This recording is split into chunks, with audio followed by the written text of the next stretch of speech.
Hérétique est un podcast politique mêlant entretien et débat. Hérétique pour questionner les dogmes et les mythes. Hérétique parce que la politique n'est pas la religion. Hérétique parce que vouloir penser est toujours le début de la dissidence. Nous sommes des militants libertaires, défendant les principes de la démocratie directe, de l'athéisme, du féminisme universaliste ou encore de l'internationalisme.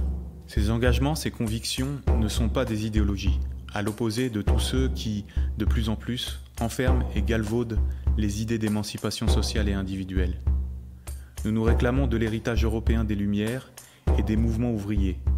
Nous nous revendiquons donc de la discussion authentique, de la recherche de la vérité et de l'attention à la réalité. Nous prenons l'intelligence où elle se trouve.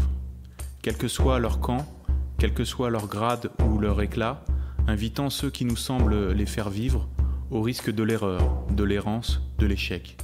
Hérétiques, nous ne cherchons pas à fonder une nouvelle église, plutôt à nourrir en chacun le goût et le plaisir de la liberté. Les enjeux des technocritiques. Première et dernière partie de l'entretien avec Daniel Cérézuel. Donc c'est effectivement toute la pensée du système technicien. C'est-à-dire nous serions entrés dans un monde où la technique, on va en reparler, serait une sorte de machine emballée qui se produirait elle-même. Mais comment vous définissez la technique ? Parce que le Capital de Marx, Marx a défini le capital, mais qu'est-ce qu'on appelle la technique ? Je vous relance parce que c'est d'autant plus intéressant que vous avez écrit un chapitre dans votre livre qui s'appelle « Le point aveugle », qui est très intéressant, parce que vous notez justement, vous vous démarquez très clairement des analystes de la technique qui ne parlent que des instruments techniques, que des objets techniques. Et vous dites non, il y a une question d'organisation, il y a des techniques non instrumentales, voilà, abstraites. Alors vous parlez du management, vous parlez tout à l'heure, vous avez parlé de l'organisation, on peut parler effectivement de l'organisation de l'usine même entièrement, qui est rationalisée. Même Ford disait que la plus grande machine qui avait jamais été construite était la société esclavagiste des pharaons, pour l'édification des pyramides, où les individus étaient comme des rouages, c'était la méga machine. Mais dans ces cas-là, on parle là de politique, donc on sort vraiment du sens de la technique que l'on utilise très couramment. Voilà. Est-ce que, par exemple, on peut parler de technique musicale ? Est-ce qu'on peut parler de technique artistique ? Est-ce qu'on peut parler de technique magique ? Qu'est-ce que c'est que la technique, d'après Ellul ? Alors, c'est ce nouveau régime des pratiques techniciennes, donc qui se caractérise, alors je vais très vite, avec ce qu'il appelle l'auto-accroissement, l'accélération. Je renvoie au bouquin d'Hartmut Rosa qui est sorti il y a une dizaine d'années et qui reprend finalement et développe la thématique d'Ellul à ce sujet, en disant que finalement cette accélération que personne ne maîtrise, que personne ne contrôle, d'une certaine manière qu'on ne fait que suivre, elle transforme tout. Et du coup, ce processus d'expansion de la technique, et là je vais arriver au point, va jusqu'à la multiplication de ce qu'on pourra appeler les technologies sociales, les techniques de l'homme, etc., où ce sont finalement les dimensions non matérielles de la vie collective, mais aussi à certains égards individuelle, qui font l'objet d'une action concertée. Moi j'ai beaucoup travaillé sur les techniques d'action sociale, par exemple, pour éviter le morcellement social, la marginalisation des individus, éviter qu'il y ait trop de déviance, etc. Ces techniques, pensons à l'urbanisme, pensons à l'aménagement du territoire, finalement, l'organisation des loisirs, etc. Toutes ces techniques n'ont pas un support matériel. Elles ont pour objet l'humain. Et elles ont pour objet de rendre de la cohésion et de réunifier le monde dans lequel les techniques matérielles interviennent avec de plus en plus de puissance et en créant des bouleversements de plus en plus importants. C'est donc cet ensemble solidaire des techniques matérielles et des techniques immatérielles que Ellul appelle la technique. Et cet ensemble, il a des caractères. C'est que j'ai indiqué, et y compris celui qui souvent gêne les gens, c'est l'autonomie. Ça veut dire que la technique a un dynamisme incontrôlé.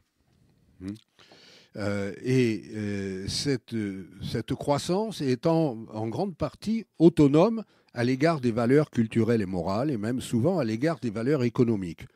Par exemple, sur un plan purement économique, on ne voit pas très bien l'utilité de la conquête spatiale, dans lequel on engouffre des sommes prodigieuses. Personne ne souhaite la bureaucratisation de l'existence. Mais l'extension de l'emprise des techniques immatérielles de gestion et de management suit le processus de technicisation dont elle n'est qu'une des manifestations, comme son ombre. C'est-à-dire qu'il y a une solidarité qui fait que cette croissance des techniques de l'humain, par exemple, elle n'est pas désirée, elle n'est pas voulue, mais elle finit par s'imposer. Elle finit par s'imposer. Quelles que soient finalement les idéologies politiques, qui au plus peuvent retarder, comme on l'a vu par exemple avec le maoïsme, et puis après, une fois qu'on en est déçu, le rouleau compresseur du développement reprend sa marche. Et finalement, pour Ellul, par exemple, il y a longtemps que la fonction politique ne porte plus aucun projet de vivre ensemble différent. Elle n'oriente plus l'évolution de la société et elle ne sert plus que de médiation entre un changement technique dont on ne sait plus où il va et le corps social qui doit l'accepter et s'y adapter. Finalement, c'est une sorte de fin du politique avec une tendance à une technocratisation managériale de la vie sociale qui finit par s'imposer d'elle-même. Personne ne l'a souhaité. Personne n'a trouvé bien l'évolution, la possibilité d'une évolution technocratique de la société. Alors, c'est rendu. Alors, ceci s'accompagne effectivement du caractère de plus en plus systémique de l'organisation technique contemporaine. Nous présenter la technique, enfin plutôt le système technique, comme sur le décalque du marxisme, c'est-à-dire au sens où Ellul a repris donc le schéma marxiste en mettant terme à terme la technique à la place du capital comme un processus impersonnel qui agirait sur la totalité de la société. Alors, ça pose une multitude de questions. Notamment, il y a la critique de Castoriadis qui dit que dans ces cas-là, il y a juste une reprise du schéma marxiste avec une inversion des termes. C'est-à-dire que Marx disait que le développement des forces productives allait amener nécessairement au communisme. Est-ce que Ellul n'a pas, c'est ce que sous-entend Castoriadis, est-ce que Ellul n'a pas simplement inversé le terme de positif en négatif pour dire que le développement des forces productives, donc de la technique, allait déboucher en fait sur une catastrophe. Mais est-ce qu'au fond, le schéma n'est pas le même? C'est-à-dire, est-ce qu'il n'y a pas une invocation d'une logique qui échapperait entièrement aux êtres humains? Et dans ces cas-là, si ça échappe entièrement aux êtres humains et que tout dépend d'un processus automatique, en quelque sorte, automatisé, qu'est-ce qu'il en est de la liberté humaine? Alors, première remarque, effectivement, Ellul s'inspire en partie, mais pas totalement, de Marx lorsqu'il construit effectivement un concept de la technique, différent des techniques, et ce concept de la technique qui permet de décrire effectivement la place des techniques dans ce nouveau monde. Alors, est-ce qu'on n'est pas dans une logique de déterminisme radical, finalement, d'autant que ce qu'Ellul et Charbonneau nous disent à travers leurs deux œuvres, c'est... mais le premier mot compte. Si on continue comme ça, le développement d'une hyper-régulation technicienne et bureaucratique, technocratique de la société va devenir inévitable. Mais, alors, donc beaucoup disent, ah ben alors il n'y a plus qu'à baisser les bras. Bon, et attendre que cela arrive. Mais on oublie toujours le si. Or, toute l'œuvre d'Ellul, par exemple, est justement un appel à ne baisser pas les bras. Hein? Premièrement, la domination de la technique n'est pas totale. Elle n'est pas totale. D'ailleurs, Ellul dit bien qu'il a toujours maintenu un pluralisme des forces à l'œuvre dans la société. Il dit, bon, le capital, il continue à agir dans la société technicienne. Il y a beaucoup d'éléments qu'on peut décrire en s'inspirant de Marx pour caractériser ce qui se passe dans la vie sociale et économique. Ça ne veut pas dire que le capital a disparu. La logique du capital est toujours contraint toujours un certain nombre d'acteurs à agir dans un certain sens, et ce n'est pas fini. Bon, mais l'idée d'Ellul, c'est que coexiste dans notre société une dynamique technicienne, une logique de la technique qui, elle, est devenue plus puissante que celle du capital. Mais le capital continue à exister. Donc, il y a, de même que les gens ont des croyances. Le fait religieux n'a pas été continue à exister, et à organiser en partie les conduites des gens. Bon, on se tromperait si on disait qu'il n'y a que les forces économiques ou qu'il n'y a que la logique de la technique. Bon, d'abord, on est dans un monde quand même où même si la technique devient la principale force déterminante, comme il le dit souvent, elle n'est pas la seule. Et d'autre part, Ellul insiste toujours sur le fait que, et il a dans La technique et l'enjeu du siècle, qui est son premier livre, pour décrire et définir ce qu'est la technique moderne, Ellul écrit, et je cite, « le phénomène technique moderne ». Et la préoccupation de l'immense majorité des hommes de notre temps de rechercher en toute chose la méthode absolument la plus efficace. C'est étonnant comme phrase. C'est la préoccupation.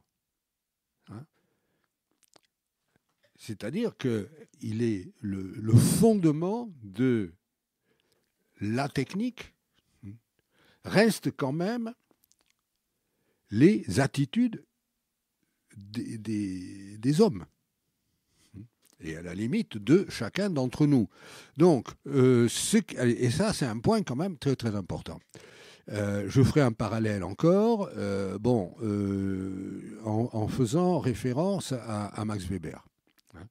Max Weber disait, pour que se mette en place l'économie capitaliste, les logiques purement de technique économique ne suffisent pas à expliquer l'émergence du capitalisme. Il y a une dimension subjective et culturelle qui existe. Il dit il a fallu qu'il y ait une croyance qui justifie quelque chose qui est quand même, dans le monde de l'époque, pouvait être considéré comme profondément anormal, voire même immoral, c'est-à-dire l'organisation de son existence en fonction de la recherche du profit maximum. Voilà. Bon, il disait, là, il y a quand même un mystère, parce que dans la société médiévale, ce n'était pas le cas.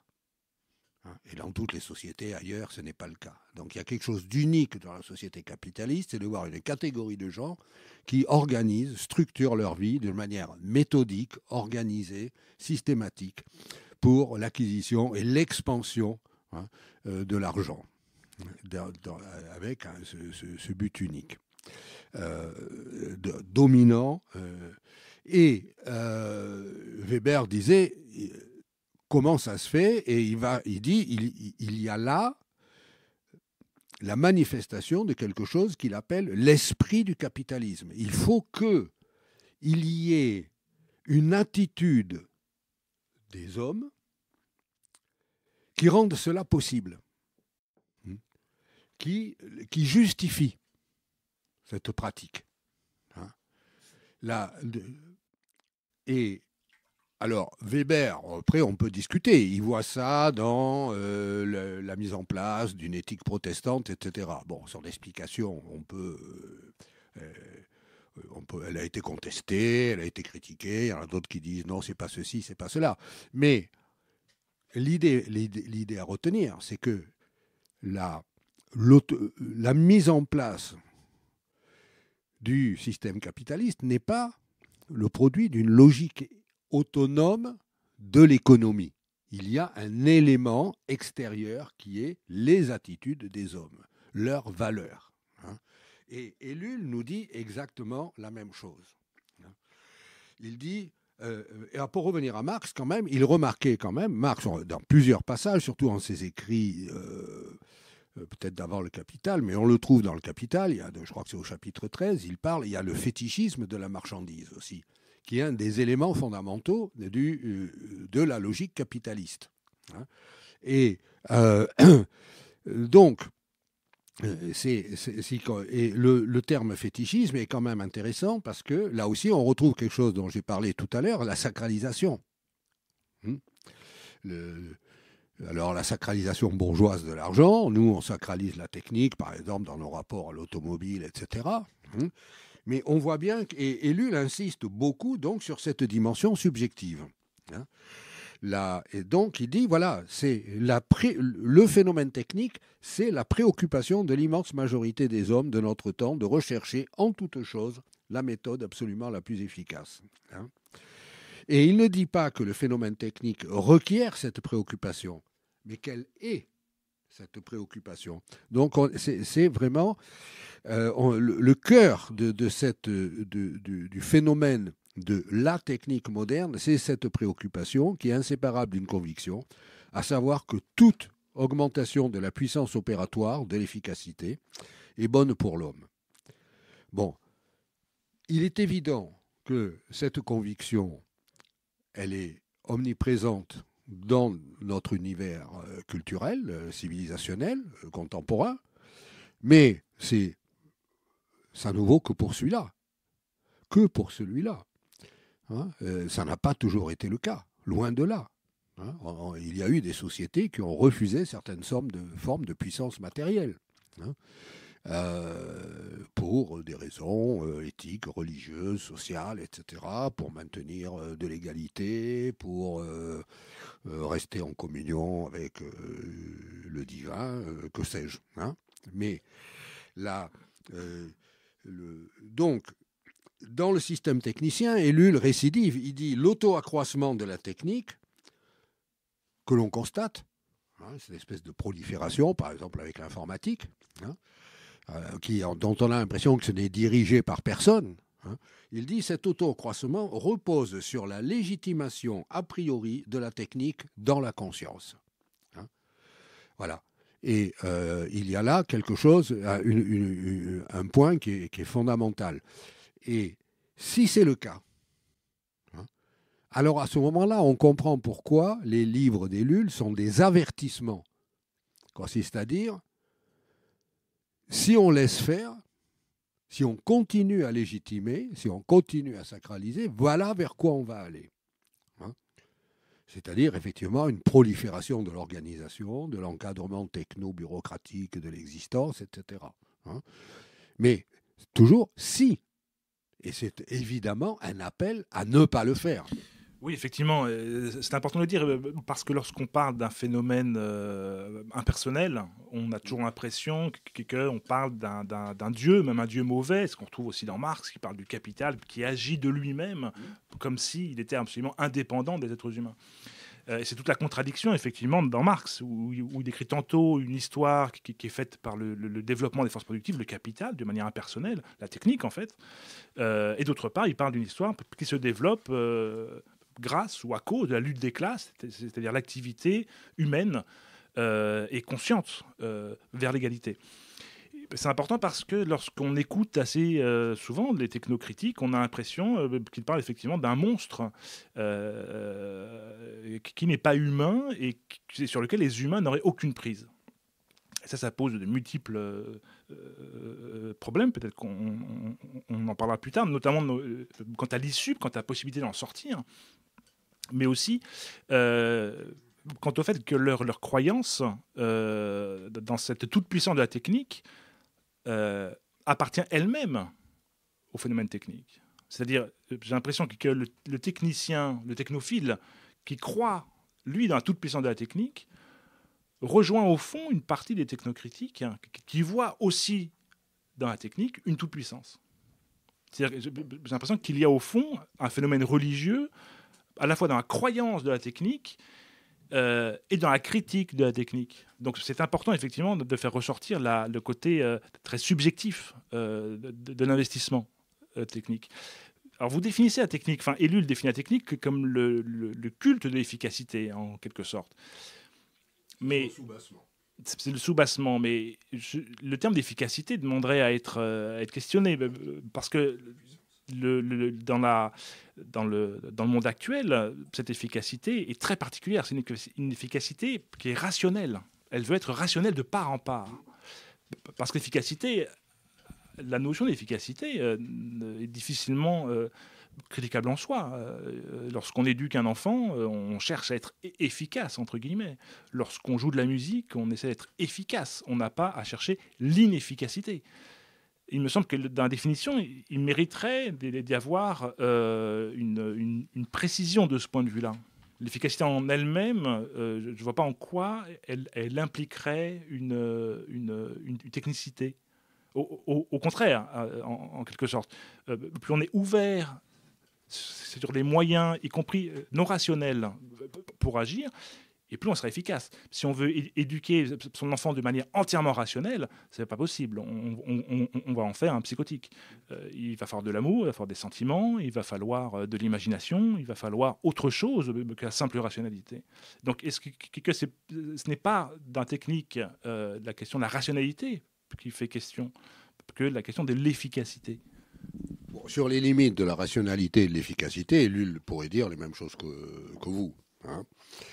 Bon,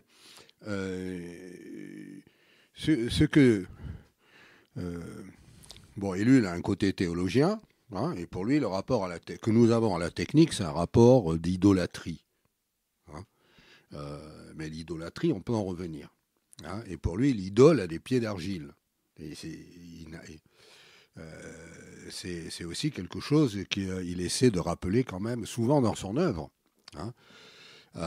C'est-à-dire que, par exemple, dans le système technicien, il dit on vit dans un système technicien qui est, on peut dire, organisé en boucle sur sa propre croissance, mais en fait, il n'y a pas de vraie rétroaction.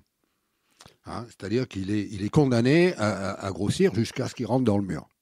Hein, il n'y a pas de feedback.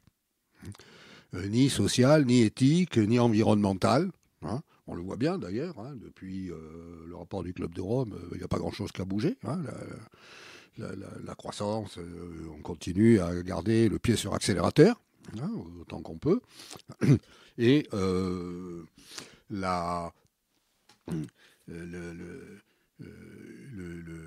système, ce caractère systémique sur lequel il insiste, qui favorise effectivement et qui fait aussi que la technique devient notre milieu, dont il est de plus en plus difficile de sortir, avec lequel il est difficile de prendre des distances. Bon, mais je dis difficile, hein, à chaque fois, et c'est pas impossible. Hein.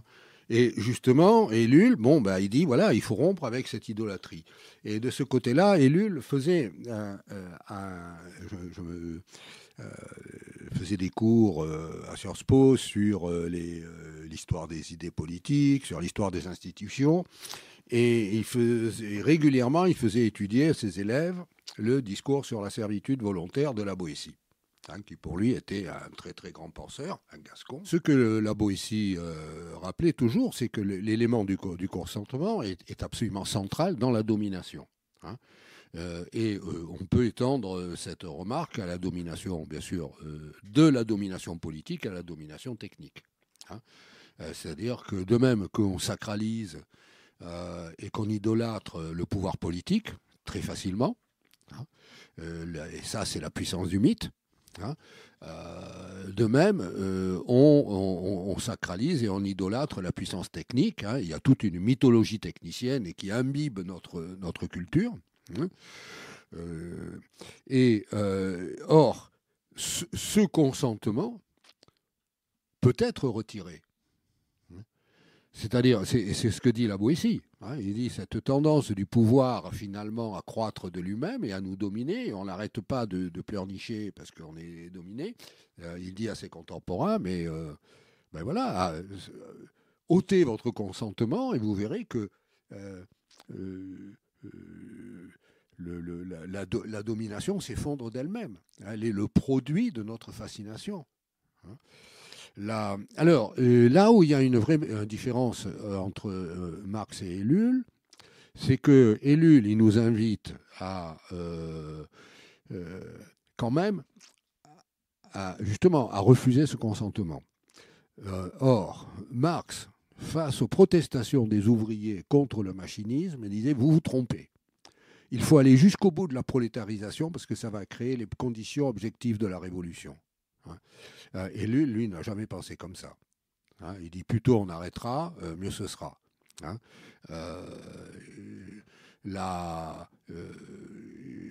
Chez Marx, il y a une espèce quand même de messianisme jusqu'au boutiste qui bloque quand même certains aspects de sa pensée politique.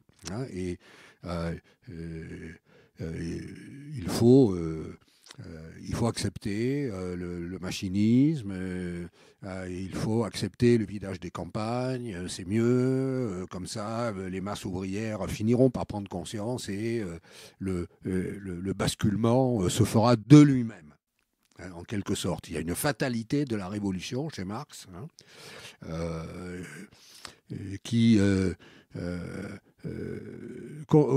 qu'on ne trouve pas chez Ellul. Ellul commence quand même sa carrière avec Charbonneau en écrivant un petit texte qu'on peut considérer comme un des points de départ de l'écologie politique, intitulé « Nous sommes des révolutionnaires malgré nous ».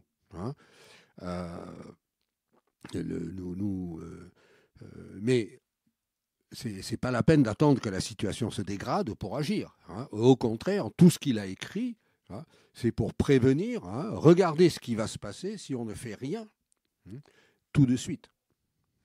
Mais alors, effectivement, Ellul aussi donc, est un théologien et il voit très bien la manière dont aujourd'hui on idolâtre, c'est vos termes, le système technicien, on investit le sacré dans la machine, c'est la technique qui doit être une solution. À chacun des problèmes qui se posent à la société ou aux individus, il va y avoir une recherche spontanée de solutions techniques. Voilà. À peu près partout et tout le temps, c'est ce qu'on observe. Il y a possibilité de faire dissidence, mais je ne sais pas si vous connaissez un article de Jézéchiel, de Jean-Pierre Jézéchiel, qui voit, lui, dans la philosophie, dans les écrits de Ellul, une impasse, c'est le terme de son article, parce que pour lui, la dissidence auquel invite Ellul est nécessairement religieuse. Elle ne peut pas être politique. C'est-à-dire, on ne peut sortir réellement de la religion, de la technique, qu'à travers la religion chrétienne. Voilà. Donc il y a quelque chose, il y a une aporie qui est apolitique, comme s'il n'y avait aucune possibilité de dissidence qui ne soit pas de l'ordre de la croyance, là encore. Voilà. Alors que d'autres penseurs, je pense notamment à Castoriadis, voient lui une sortie de la folie technicienne dans laquelle nous sommes à travers un processus très politique de démocratie directe où on discuterait des techniques, de leurs innovations, de la direction de la recherche et des conséquences. Ce que l'on voit un petit peu aujourd'hui lorsque on discute, lorsqu'il y a des discussions à propos de la GPA, à propos des réseaux sociaux, à propos de la limitation, les questions bioéthiques, la limitation de l'innovation. Et on a l'impression que Ellul, il va passer à côté de ça. Oui, je connaissais le texte de Jean-Pierre Zézéquel, qui est un de mes amis, mais je pense qu'il y a là alors c'est vrai, il y a des textes dans lesquels Ellul dit si on ne s'appuie pas sur une transcendance, la puissance du système est telle que nécessairement la liberté humaine va y être engloutie. Bon. Et il dit, et lui, il a trouvé cette transcendance dans la foi chrétienne. Ceci dit, il faut rappeler quand même que il a été toute sa vie en dialogue avec son ami Charbonneau, qui lui n'était agnostique, qui n'était pas croyant.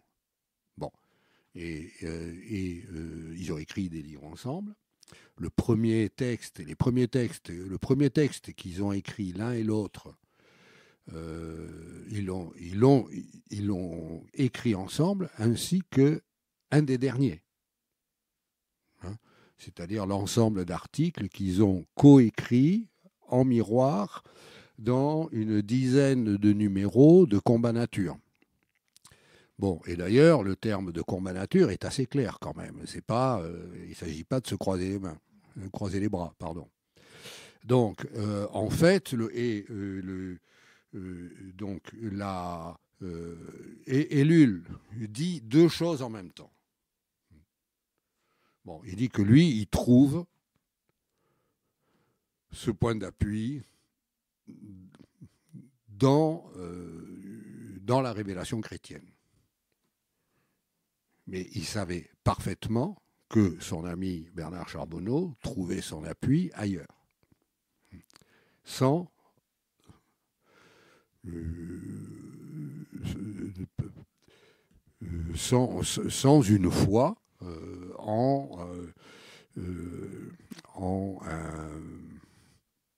une instance non naturelle, non présente.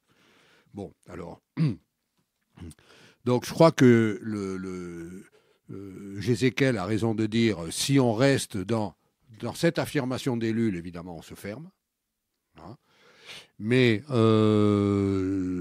la pratique d'Ellul et quand même le fait qu'il écrit, en particulier si on pense à changer de révolution, il fait un certain nombre de propositions très concrètes et pratiques pour sortir de la logique actuelle. Bon, après, il dit on pourrait même utiliser l'informatique, mais il y met tellement de conditions qu'en fait, on voit bien que de toute façon, ça ne sera pas possible. Et lui-même le reconnaissait.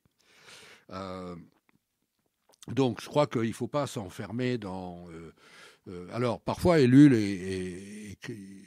était emporté par sa foi à des positions extrêmement radicales. Si on ne croit pas, finalement,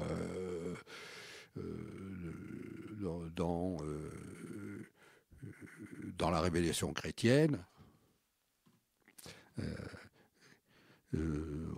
finalement, on ne peut pas trouver la force de réagir. Bon, mais il était ami avec Castoriadis aussi, avec qui il a correspondu, qu'il appréciait beaucoup. Il me disait il faut lire les livres de Castoriadis. Donc, je crois qu'il faut relativiser. Hein, de temps en temps, il était porté à proclamer sa foi de manière un petit peu exclusive. Hein, mais quand même, il fréquentait des milieux anards dont il savait bien que la référence à Dieu, ni Dieu ni maître, bon, et il était bon. Et je crois que les orientations qu'il donne vont dans le sens d'une sorte d'anarchisme quand même, hein, de contestation de l'État, de désétatisation le plus possible, de liberté. Et donc, en fait, Charbonneau, lui, s'appuyait sur la transcendance de l'expérience de la liberté. Hein, bon. Et Lull le savait très bien. Donc je crois qu'il ne faut pas se laisser enfermer. Est-ce qu'il n'y a pas un danger aussi à décrire un monde, non pas entièrement, vous l'avez précisé, mais très globalement dominé par la technique et la rationalité? Je vais prendre l'exemple d'Heidegger, qui malgré tout avait une très grande influence et avait une philosophie où il décrivait un monde, alors là pour le coup, entièrement dominé, arraisonné par l'idéologie technique, l'idéologie technicienne d'utilisation, d'exploitation de la nature, de rationalisation de tout, y compris des êtres humains. Et il a... ça, c'est aussi l'hypothèse de Castoriadis. Il s'est enfermé dans ce monde-là, dont il n'a pu sortir réellement qu'à travers le nazisme. Alors, qui est une aberration, puisque le nazisme aussi était une idéologie hyper technicienne. Mais pour lui, le système était tellement clos qu'il a cru voir de la lumière du côté du nazisme. Et aujourd'hui, moi, j'ai l'impression, enfin, je ne suis pas le seul à le voir, que nous avons une génération montante qui vit également, qui a conscience, même si la conscience est confuse, de vivre dans un monde très rationnel et très rationalisé, et qui s'en sort à travers des conduites irrationnelles. Ça ne veut pas dire, d'ailleurs, on pourrait parler de mai 68 et de ses suites, le psychédélisme notamment, qui est vraiment le comble de l'irrationnel. Et aujourd'hui, on se retrouve avec des idéologies de type le wokisme, qui réfutent même, enfin, même pas qui réfutent, mais qui ignorent même le principe de l'argumentation et qui refusent absolument de prendre en compte des éléments qui ne vont pas dans la direction de leur thèse. Est-ce que ce n'est pas un danger aussi de décrire un monde dominé par la technique? Et est-ce qu'il n'y a pas le risque aussi d'ouvrir la porte à toutes les formes d'irrationalité ou d'irrationalisme? Mais je reviens sur ce que je disais tout à l'heure. La technique n'est pas la seule force à l'œuvre dans la vie sociale. Elle est très puissante. C'est sans doute une des forces les plus déterminantes aujourd'hui, mais il y en a d'autres. Donc, il faut pas. Alors, la question du religieux, hein, de forme aberrante aussi de religiosité, et Lull en était parfaitement conscient. Il a beaucoup écrit là-dessus.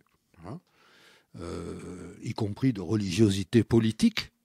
Hein, il a écrit un livre où il a repris la thématique de Dostoïevski intitulé « Les nouveaux possédés hein, », qui était une bonne description justement de la greffe du religieux sur le politique dans les années 60, 68, 70. Voilà, et donc, dont il trouvait d'ailleurs que ce n'était pas du tout positif, hein, et que ce n'était pas du tout une réponse adaptée aux défis posés par l'évolution techniciste de notre société. Effectivement, il disait, d'autant plus que la société technicienne, pensait-il, peut parfaitement s'accommoder de toutes les aberrations idéologiques, pourvu que les gens fassent ce qu'on leur demande. Hein, elle peut aussi tolérer quelques réserves de récalcitrants à droite à gauche, ça sert d'abcès des fixations, ça remet pas en cause fondamentalement la logique dominante. Et ça va ensemble. Hein, d'ailleurs, que la contestation s'épuise dans l'expression la plus outrancière, radicale, c'est pas neuf et ça ne change rien. Hein. Voilà. Donc de ce côté-là, Lull était, me semble-t-il, très lucide. Hein. C'était juste pour repréciser un peu la question, c'est-à-dire est-ce que dans cette critique de la technique, il n'y a pas aussi l'ouverture d'une boîte de Pandore qui est on a l'impression, quand on écoute certains technocritiques, que derrière la critique de la technique, c'est la critique de l'Occident Et c'est une critique qui est parfois absurde, notamment parce que du coup, on parlait un peu des pratiques New Age, etc., qui sont ouvertes. C'est qu'il n'y a pas de... Disons qu'il n'y a pas de limite, en fait, dans cette critique-là.